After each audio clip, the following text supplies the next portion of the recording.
Welcome back. In sports news, basketball referee Kingsley Ojeaburu has made history by becoming the first Nigerian to officiate at an international competition.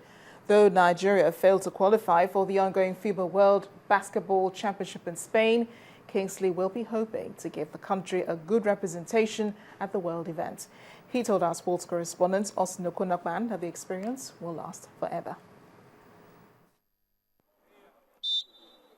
Hi, my name is Kingsley Ojeaburu, and I'm a FIBA basketball referee. That's not all. Kingsley is also a graduate of kinetics from the University of Lagos, and being a basketball referee was never part of the plan. It all started at a police college. I am more of a volleyballer, and the basketball court is just some 10 meters away. So after volleyball section, we all go to watch the basketball team play, the police team. There was this training section, the head coach, late coach Eric, he just handed the whistle over to me and said I should help out with their training section. And I was like, Coach, I don't know anything about this. He said he has been seeing me around, I should just do whatever I can to assist them. I said, okay. This simple and jolly good fellow told me representing Nigeria at the World Cup comes with some sort of pressure to impress. It's more of a challenge because I'm carrying about 160 million on my shoulder. And nearly every basketballer in Nigeria will be watching out to see how well I can or will do.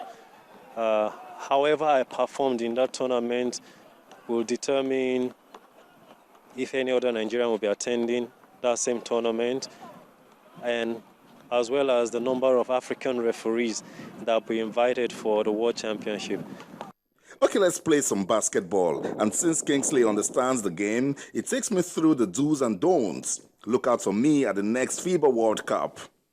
Angola, Egypt, and Senegal are Africa's representatives at the World Cup in Spain, and this ever-smiling basketball official believes with a good league system, Nigeria will not only be at the next World Cup, the Tigers might just shock the world by winning it.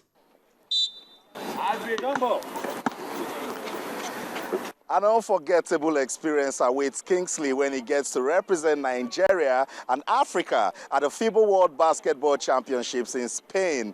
Aside breaking record, with such valuable exposure, he will return as a useful source for the development of the sports in the country. Austin Okunakman, Channels Television News. Guess Austin has found a new love then. Now, in EPL games today, Liverpool's manager Brendan Rodgers celebrated his 100th match with a comfortable 3-0 win against Tottenham at White Hart Lane. Liverpool, which won 5-0 in this fixture last season, took the lead in just 8 minutes when Raheem Sterling converted at the far post. In the second half, Steven Gerrard's penalty and Alberto Moreno's precise finish secured victory for the Reds, who are now 5th on the league table. Mario Balotelli could not convert several chances on his debut game, but it mattered little as Spurs lost for the first time under new boss Mauricio Pochettino. Steven Gerrard against Hugo Lloris. The sun shining on Liverpool. Gerrard makes it 2. And after defeating Manchester,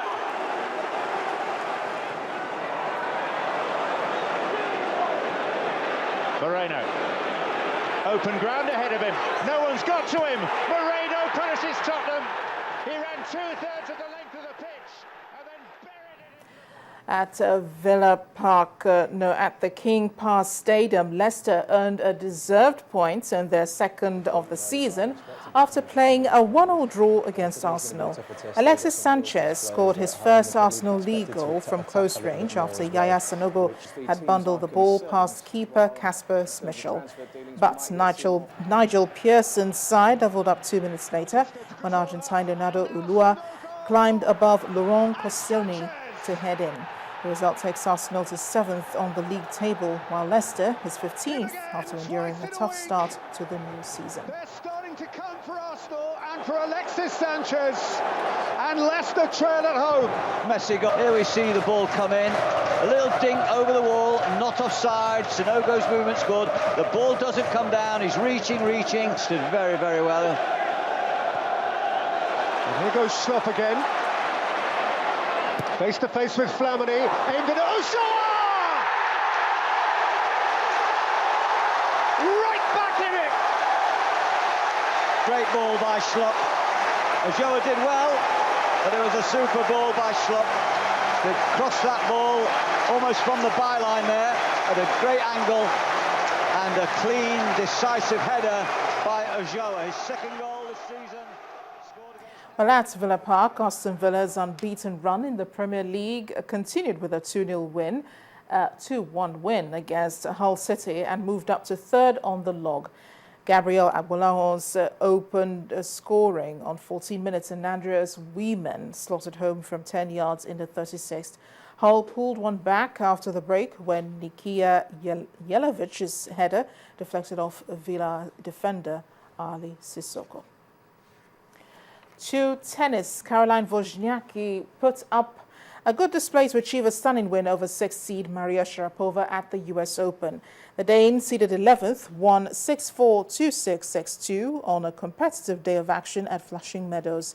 24-year-old Wozniacki is through to her first Grand Slam quarterfinal since 2012 and plays Italy's Sara Errani next.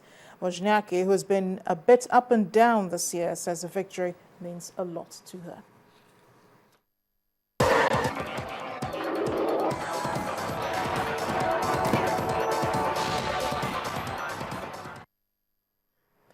Away from sports news now, Lesotho's Prime Minister Thomas Thabane is in South Africa, citing his life is in danger following a coup in his country.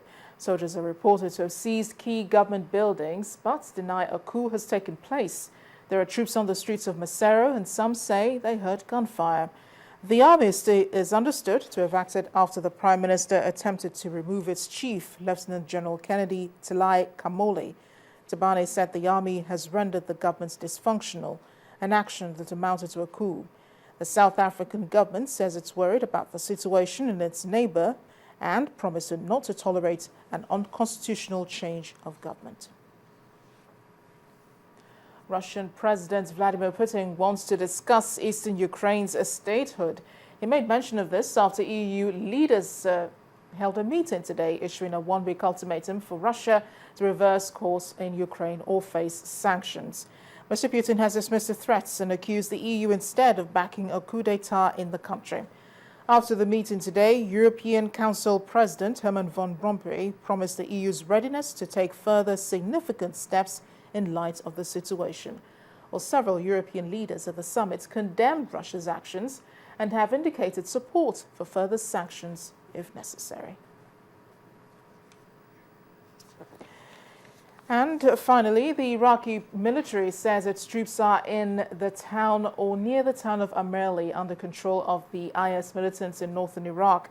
The town, however, remains dangerous because of roadside bombs left behind by the militants. The move by the military has been described as the biggest military operation since IS began making major gains in Iraq in June.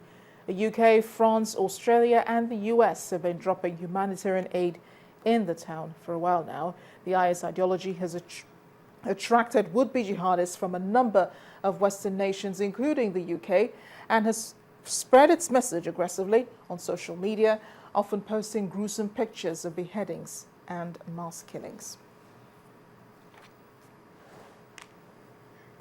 And the main news again. The PDP appeals panel has reversed the disqualification of the Adamawa State acting governor from contesting in the state's governorship election.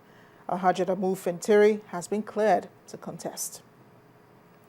The federal government has raised hopes about ending rice importation. Minister of Agriculture, Akiwumi Additional, says it will stop in the next 3 to 4 years. And Russian President Vladimir Putin has called for talks to discuss statehood for eastern Ukraine. That's the news at 10 tonight. Thank you for watching. I am Amarachi Ubani. Good night.